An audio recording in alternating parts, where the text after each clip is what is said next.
65th verse now.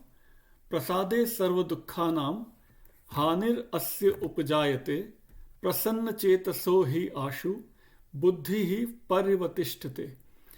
In tranquility, prasad, tranquility, prasade, locative singular, in tranquility, sarva dukkhanam, of all the sorrows, all the displeasures, right? Dukkhanam, genitive plural, hanir asya upajayate. So in tranquility, the cessation, hani means the death or disappearance, cessation of all sorrows, sarva dukkhanam, asya upajayate.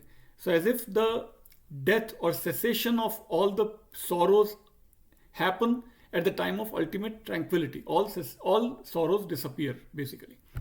Prasanna chetaso hi ashu. Ashu, that is instant, quickly. What happens? He becomes, that person in tranquility becomes extremely in pleasure. And buddhi paryavatishtate. His intellect, his or her intellect is stable. So to complete 65th verse, in tranquility, the cessation of all sorrows is born for him. Indeed, for the tranquil-minded, the intellect at once becomes steady. Interesting word here in this verse is ashu. Ashu gave us the word ashutosh. Ashutosh. Tosh means that one that satisfies, that removes all our desires, that fulfills all our desires. Ashu, immediately. That is divinity, or any god can be called as Ashutosh. Whoever we are praying to or worshipping can be called as Ashutosh if that god we believe will satisfy all our desires instantly. Ashu is instantly. So here it means instant steadiness comes to the person whose mind is stable and he or she is in that tranquility. 66th verse now. Nasti buddhir ayuktasya na chayuktasya bhavana na chabhavayatah shantir ashantasya kutah sukham. So again there is this rational connection between na asti buddhi. If there is no intellect, ayuktasya, the intellect that is not united with ultimate tranquility, that intellect will not have bhavana. Bhavana here means meditation, concentration. So no intellect means no intellect which is connected with transcendental wisdom. Without that connection, without that yoga, there is no proper meditation possible. And if there is no meditation, peace is impossible, tranquility is impossible. So from one leads to the other, from intellect, non-intellect to non-united wisdom, from no wisdom to no meditation, from no meditation to no peace or no tranquility.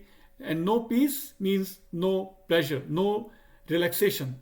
So to complete 66th verse, there is no wisdom in him who is uncontrolled.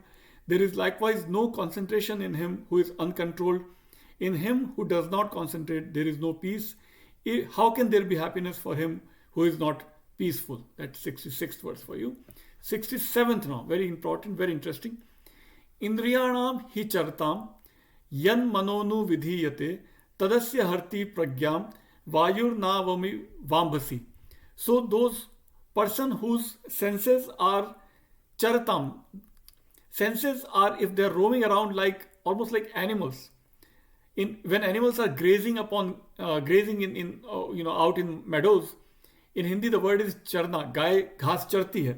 Here the same charna is used as wandering senses. When you're wandering, you can graze, right? Animals. Similarly, your senses can wander upon pleasures when they're wandering intellectually, right? They're out of your control. Indriyanam hi charta. Indriyanam, genitive plural. Senses, chartam, they are wandering around. Yan manonu vidhiyate, that is when the mind runs after the wandering senses, then it carries away one's understanding, right? Your mind is also carried away with that. As the wind carries away a ship on the waters, just as Vayur nav is that is ship or boat, iva ambasit. So you're in the water, your ship is also wandering, as if just as your senses are wandering here and there. Now 68th verse.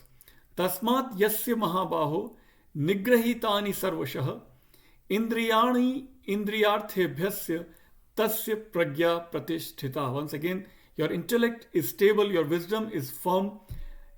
So Krishna is talking to Arjun, Mahabaho Arjun. Therefore, Arjun, wisdom of him whose senses are withdrawn, nigraha, under control, completely restrained, withdrawn from the objects of the senses. If your